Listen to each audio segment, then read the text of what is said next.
मसीह में की गई मेहनत कभी व्यर्थ नहीं जाती। आपका चर्च आना, आपका परमेश्वर को मानना, आपका प्रेयर करना, वो आमीन बोलना व्यर्थ नहीं होगा। लोग सोचते हैं कि मैं ग्रेट कैसे बन सकता हूं, मैं तो 10वीं पास हूं।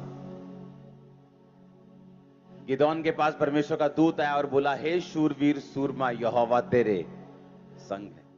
उसने कहा, कौन? तुझे गलती लग गई शायद, तू पड़ोसी के घर जाना था, तूने मेरे घर आ गया तू। क्योंकि मेरा तो कुल सबसे छोटा है, मैं अपने कुल में सबसे छोटा हूं, हमारा गोत्र सबसे छोटा गोत्र है। तो सबसे छोटे गोत्र के सबसे छोटे कुल के सबसे छोटे इंसान के पास तू आके ये कह रहा है कि यहोवा तेरे और तू शूरवीर है।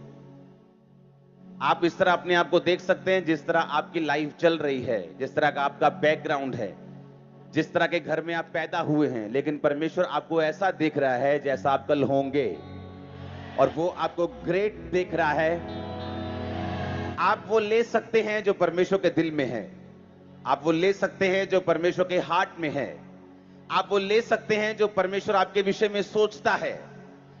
जब मैं मेंटली अपसेट के अटैक से गुजर रहा था, तो एक पास्टर ने मुझको सलाह दी थी।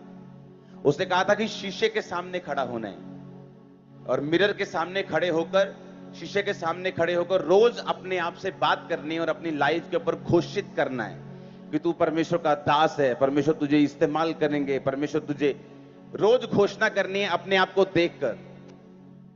और सुनो मेरी बात, जितने वर्ड्स उन्होंने बोलने के लिए बोले थे, उनमें से एक भी वर्ड ऐसा नहीं था जो मुझे लगता कि मेरी लाइफ में कभी पूरा हो सकता है, कि ये तो हो ही नहीं सकता, ये तो हो ही नहीं सकता, ये तो हो ही नहीं सकता, ये भी नहीं हो सकता, ये भी नहीं हो सकता। इतना वीक और इतना लो उस समय मैं अपनी लाइफ में फील करता था, और है भी था।